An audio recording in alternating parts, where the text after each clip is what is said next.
Hello, All right. everybody. Welcome back to another Comic Source episode. Jeremy Adams coming back on to talk some Green Lantern today. Jeremy, always good to see you, my man. We're the 12 days of Christmas. We're still going, Jace. We're still I, going. I know exactly, exactly.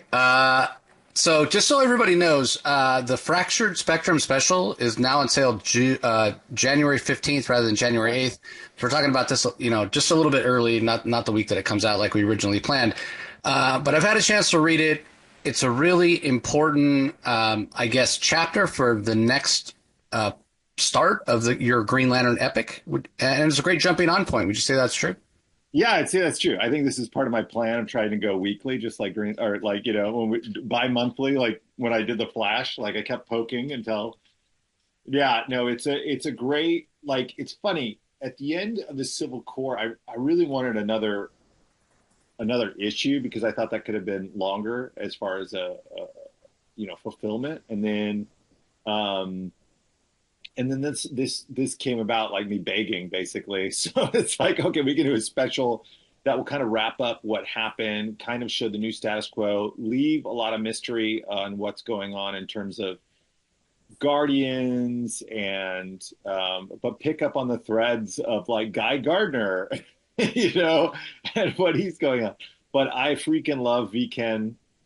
His art is so good, and it's a really fun place to start out and kind of go, yeah, the Green Lantern Corps is back to being kind of space, not cops, but U.S. Marshals in a way. And then the added wrinkle of the emotional spectrum being wild and manifesting all throughout the universe, and them trying to police that. And you also have the sorrow out there along with Starbreaker. Like there's a whole other bunch of stuff happening. Yeah, you mentioned V. Ken Marion. His art, it's such this great balance between being really dynamic. I mean, he does action so well, but also Yeah. being fun, like you Yeah. mentioned. And there are so many moving parts with Green Lantern. So I'm glad we are getting this special because you kind of touched on them, right? We have the sorrow, we have the danger of no batteries to kind of control the different emotional spectrums and what have you. So anybody can manifest. That's how the sorrow came to be. Starbreaker, you mentioned. Also, we're seeing some other lanterns show up that we've seen, but not in the same way. Like Kilowog, for example, is back Right. to being a Green Lantern, and literally everybody else is there. Guy Gardner, John Stewart, Hal Jordan, that sort of thing. So that's got to be tough to have so many different threads and so many different characters and such a big mythos. So how do you Yeah. like? You have a giant whiteboard. Like, how do you plan all this out? Mental breakdown after mental breakdown.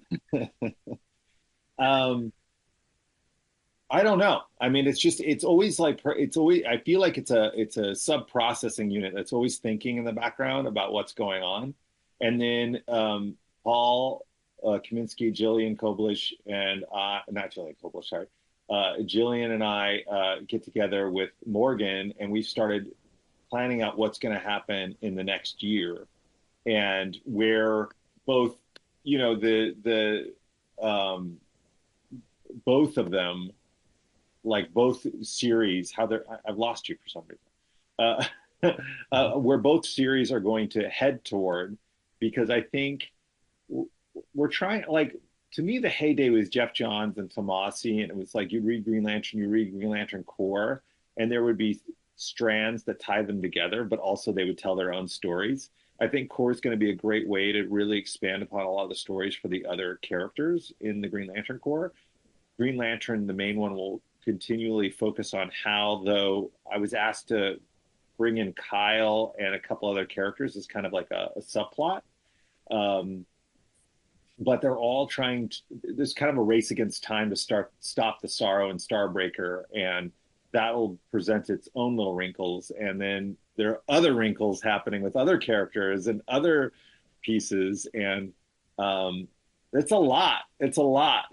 That's for sure. I know where we're going, so that at least there's that. Yeah, I think Gillian Grant was who you were. Yeah.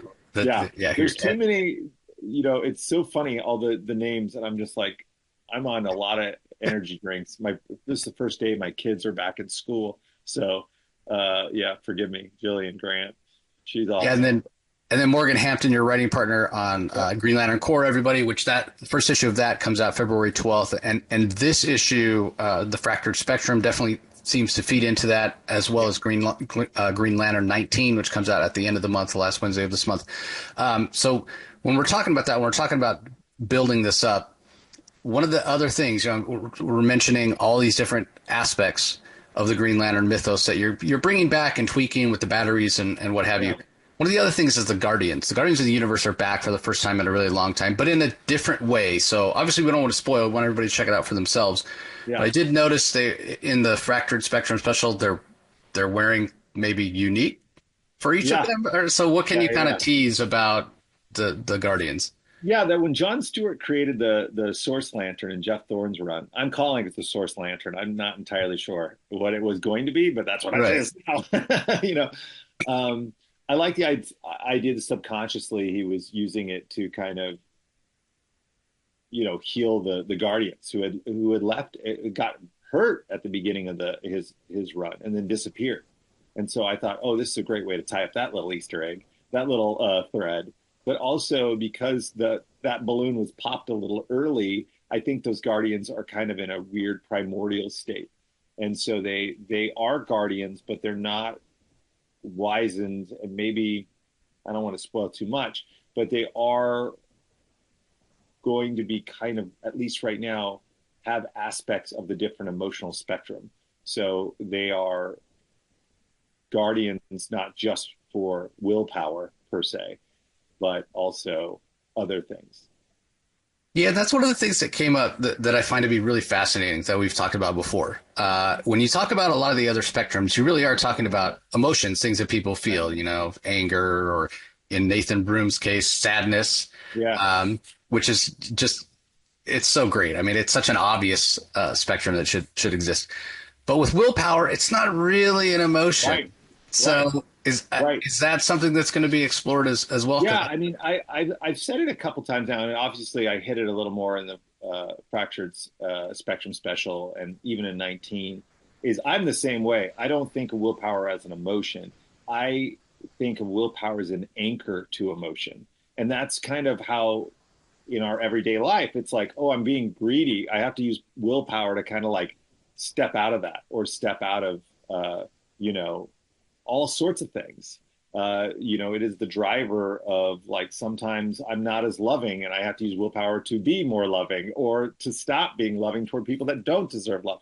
Or, all those different rage. How do you pull back from rage? It's willpower. Like that to me is the center point to the emotional spectrum in a way. So in this series, obviously the anchor, the willpower being the anchor to emotion is what is going to create a bunch of Green Lanterns. And a lot of the characters that you've seen, whether it's Razor or even Kyle or maybe some guest stars or other people, they'll have to find their way back to willpower, and especially as all the emotional spectrums are messed up. And that to me it makes logical sense to me, and it gives an importance to the Green Lantern Corps because they're going to be the ones that kind of police that emotion around the universe.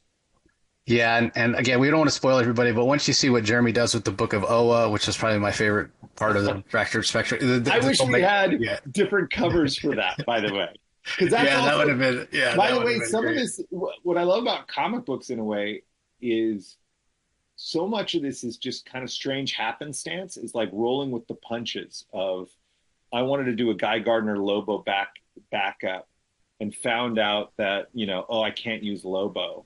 But I knew that they were going to get stuck in the bottled city of Caesarnian or whatever. And then it was like, I was supposed to have a different ending, but I couldn't have that ending. So I was like, well, Philip Kennedy Johnson and I were talking a lot as we were trying to figure out how our books would dovetail. And he had said that a guy had the Book of Oa in his closet. I was like, what? And then it just started like, oh, what if he's kind of like Nicolas Cage from National Treasure? And that kind of like percolated something. Yeah. And we started talking about it. So big ups to Philip just talking about different things. And I was like, oh, that would be kind of cool. And my brain just went with it. And it ended up just spiraling into this other thing. And I'm so glad it did because it seems to work. Yeah, it works really, really well. And so often, all we get of Guy is he's just, this goofball, Yeah, and gets to, say like dumb stuff, and we kind of laugh at him. People forget, he's a police officer. He's actually a smart guy, and yeah. yeah, that's been a long time since we've gotten that. So that was cool to see. Uh, But then it's so interesting because there's a couple of aspects of this. First, it sets up a story structure where you get to, go off and do like searching for these, MacGuffin hunt or Right. whatever, which is always a ton of fun. But the other part is, so many people have their favorite spectrums, whether it's, and the members of those spectrums, whether, Atrocitus or Larfleeze or Saint Yeah. Walker or what have you. Um, and you set this up so that just naturally we're going to get a chance to see a lot of those, like, hey, what is going on with Larfleeze, that sort of thing. So should we should fans of those characters expect to see them at some point in this next year? At some point, yeah. I mean, I just need more pages. That's how I keep thinking because I do get a lot of, Morgan and I, especially when Green Lantern Corps was called out. You only have so much real estate, and you're trying to tell a bigger story, but you also have to, there's a lot of Earthbound Green Lanterns you have to deal with, and then there are other characters like I wanted more time for Razor, and I feel like there needs to be more time for Kilowog and a bunch of other like alien lanterns. But then you have the favorite Earth lanterns that people have with Joe, Simon, exploring Kelly a little more because I'm just so surprised how little about Kelly there is before Jeff stuck him in stuck her in a coma, and then Yeah. you have these added characters, which is like Ellie, uh, who is interesting, slightly problematic, maybe I don't know, but I really like the way Kelly and Ellie interact, and just there's a ton of lanterns, and these aren't even the Lantern Corps hasn't even filled out. It's still small compared to what it used to be. So I'm hoping we get a chance to really focus on different people and expand it. It's never going to be as much as, unless somebody gets a Larfleeze series, they're not going to be happy. Uh, Yeah. but that's okay. We're doing the best we can with what we have. If it becomes the best selling book ever, I'm sure they'll let us write more.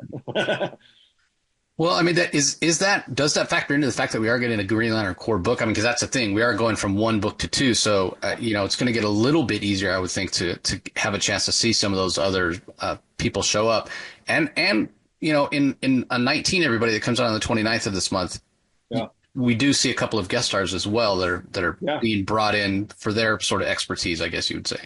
Yeah. Yeah. Yeah. And that was, Paul had this idea of bringing in kind of a Kyle subplot, and I liked it. And I thought that it's funny because one of the characters I've already teased her, Odyssey, the Time Bandit, like arch nemesis to Gold Beetle, though we won't say it exclusively right now, even though I just said it now. That was just that was a pivot because I thought I we had tried to use Wonder Girl, but we weren't allowed. So I was like, oh crap, so it was kind of an interesting, fun pivot and exploring that character too. But gosh, 22 pages is not enough. I still want to keep up with Hal. I still want to bring Carol in, and there's a lot of stuff going on. And then as we get in the Green Lantern Corps, our idea is to have like kind of an A and B plot where we have the A plot concentrating on one particular lantern, B plot concentrating on another particular lantern, and then switch those off like get a couple issues and then switch off to another couple issues as we're all trying to lead toward this bigger, showdown that's going to happen in the universe. So that it's a lot. Like we know where it's going. I just like, oh gosh, we're getting there too fast. Yeah, no, it is a lot because you mentioned Starbreaker earlier, and he seems to Yeah. be the one that's kind of going to be the big bad. But he's a character that a lot of people probably aren't that familiar with. He hasn't been used a lot. So for Yeah. some readers or fans that aren't that familiar, like give us your take on him. Who is he to you? Yeah, I mean, it's funny. I used him when he got took over by Eclipso in the Flash book that I was writing early on. But, what I liked about him was he is this kind of like strange, super powerful alien creature, Sun Eater. But the key for me was that he's also an emotional vampire. And there was something coupled with the way that uh, Zermanico drew him that's so arch. that's so uh, Nosferatu, that I'm like, ooh, this is really, really great. Um, and he is a species of character. So, that's gonna play into everything. There's a lot of big dreams we have for this. So we'll see if it plays into it. But him manipulating and using the sorrow, who just wants to get rid of this emotion, who doesn't want it. And so sadness is sad. Like Nathan's story is sad. He's a good guy that just basically gets infected by this fractured spectrum to become this other thing that he doesn't want to be, you know. And then you have Starbreaker kind of using that. Yeah, and just wait till you see the last page of 19, everybody. It's Oh, yeah, oh, yeah, it's crazy. The other thing about 19, Zermanico, we didn't have him on art. We had Fernando Passerin, who so yeah, interesting because when you first introduced Gold Beetle, it was correct me if I'm wrong, it was Fernando that drew him. So yeah, it was kind of nice to be full yeah, circle, even though Gold Beetle's not there, but it's Odyssey, but she's yeah. hinted at or what have you. So that must have been fun. Fernando's such a great collaborator when it comes to that stuff too, and I beg him for the art pages. But he's always it does weirdly seem to be that like every time I create a new character, Fernando just happens to be the guy who does it, whether it's Omega Bandman or whatever. Like he's the guy who draws it, and he's so much fun. And Odyssey just ended up being, and it was really my daughter who I had, oh, what about this? What about that in the car? And she goes, Dad, you know what she needs to be? She needs to be a time bandit. And she just steals the things all across time and da da da da. And I'm like, that's amazing. So, here's $10.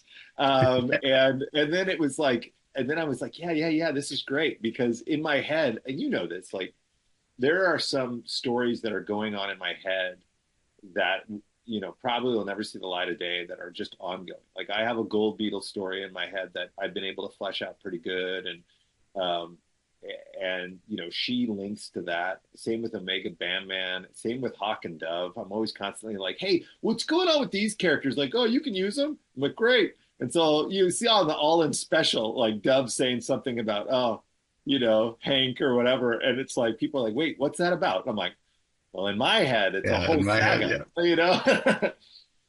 Yeah, it's fantastic. The other thing about Odyssey is we don't want to spoil who the other special guest is, everybody, but Right. there's a dynamic there that Yeah.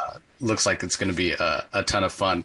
And speaking Yeah. of dynamics, you also for all those that love the Hal Carol relationship, which is completely classic, we get some good moments between them. How was that fun to write that? Kind of a throwback Yeah. to would you? Yeah. It's especially fun because we made a decision. I think it was at Comic Con last year. I was having lunch with Mark Wade and Paul, and we were just talking about different things. I think it was earlier, but we had a call at one point when he was getting ready to do Justice League, and we talked about, there's usually a lantern on the Justice League in some way, but like, could we make it? Could we do it as Carol? And everybody seemed to be really game about it. And it's a fun thing to try to give her more dimensions rather than just Hal's girlfriend and sometimes powerful, and that's been fun to kind of explore. And she has obviously a prominent role in the Justice League. And the thing is, her, depending on what continuity, her as Star Sapphire and I'm doing a little bit of like trying to sew up all the continuity into one in terms of, oh yeah, she kind of faced off with the Predator, and you get the hint that maybe the Predator helped her with some competence in terms of her being the queen of the Zamorans and stuff, but not necessarily all of it. But her being a superhero, like preeminently a superhero, and that's what she is, and that's kind of her training with the Justice League is really good, and I love that. And I also love that Hal can come in and interact with her, and we can still have that dynamic, and then he can go away and she can do her own thing, and she'll pop in and out a lot. But like I said, we probably bit off more than we can chew as far as the amount of plot and the amount Yeah. of characters and stuff happening. But I think we tied off a lot of those threads in the last series. So again, it's like, okay, how can we build on that and keep making it interesting and do something different with a franchise that's been going on forever, you know? Yeah, I mean, she's so great as that character. I remember the big mystery when the first like humanoid predator showed up way back, the Len Wein Yeah, it was days. crazy, right? everybody was like, "Who is this person?" It was so Right. mysterious. Yeah, it was so It fun. was so weird. But I also think, I mean, just to put a pin in that, like the Predator has shown up. We had something with Kilowog at, in terms of being like taken into the Yellow Lantern. That pieces of that, echoes of that will show up too. That means something. Yeah, so lots coming, everybody, Yeah. in the corner of Green Lantern. Obviously, the Fractured Spectrum special, which is out on the 15th. Green Lantern 19 out on January 29th.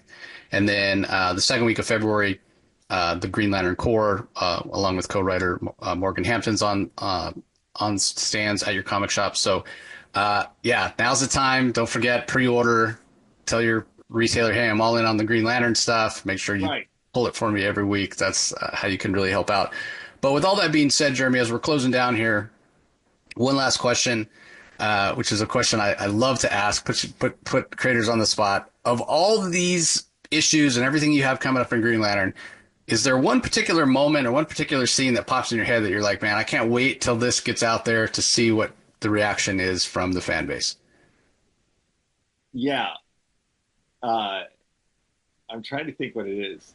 I think it's I think it's in 20. There's something kind of just silly fun going on with Kyle and his cadre that I think when people see it they'll go Jeremy's so stupid. Like that's basically, and when I get that that reaction, I'm pretty pleased. But I will tell you that in 22, um it was a 22 has something that I'm really excited about, like really excited about. And Zermanico does it in a way that I'm just so freaking pumped, man. So pumped. And it's just, if you know me, you know, you'll just see it and you'll go, what is he doing? And then everybody Fantastic. will be like, then I'll get in trouble. All right, so we have a moment in 20, we have a moment in 22, everybody. So make sure you're picking up the special and 19 and Green Lantern Yeah. course so you can be ready for Yeah. those moments. And Jeremy, thank you so much for taking the time. It's always great Yeah. to chat with you, my It's man. always my friend.